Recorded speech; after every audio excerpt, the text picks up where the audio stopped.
moving on from that a little bit then, obviously you've got a book, Leading at the Speed of People, and I love that title, it's phenomenal.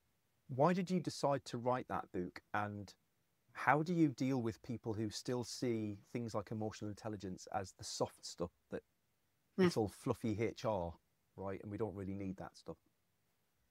Yeah.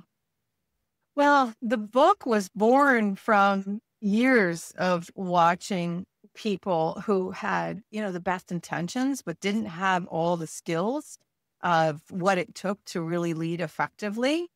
And also having some really bad, ineffective leaders that I, came across. And I do tell some stories in the book about those as well. And so I wrote the book. I mean, this was my third book, actually. So this was, and I have some other books that I want to write. So I am a multiple author. But this book in particular, I really am very proud of and excited about, because it really does, teach people how to lead effectively and be people-centered in their approach. And, what brought this home for me was working in behavioral health, where, emotional intensity is part of the job. And as I mentioned, I saw firsthand how leaders' presence, how they showed up, how they listened, how they handled conflict or managed their own stress, had ripple effects on the entire team, and how that impacted how employees treated patients, of course, in my area.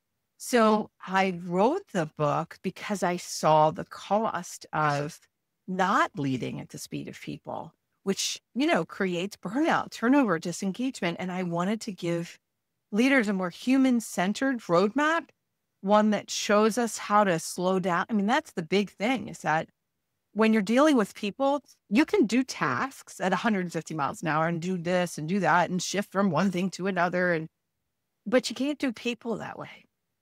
We have to slow down enough to really be thoughtful and connect with them.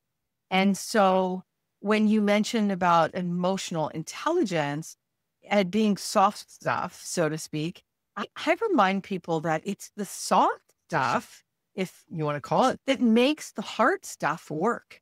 You can have the best strategy, the smartest team, and all the data. But if people don't trust you, if you can't navigate conflict and you just allow it to run rampant, or if your team is full of fear, as we've mentioned, and walking like eggshells around you, nothing works the way it should. And I'm trying to sell emotional intelligence as a nice to have. I show how it directly impacts results, engagement, productivity, retention, turnover. I mean, the bottom line, right? Because we also, you can look to statistics on the billions of dollars that companies spend on absenteeism and, retention strategies, and when somebody leaves and how much money that costs. And that just creates just such an up level, just uproar within the department. The landscape changes.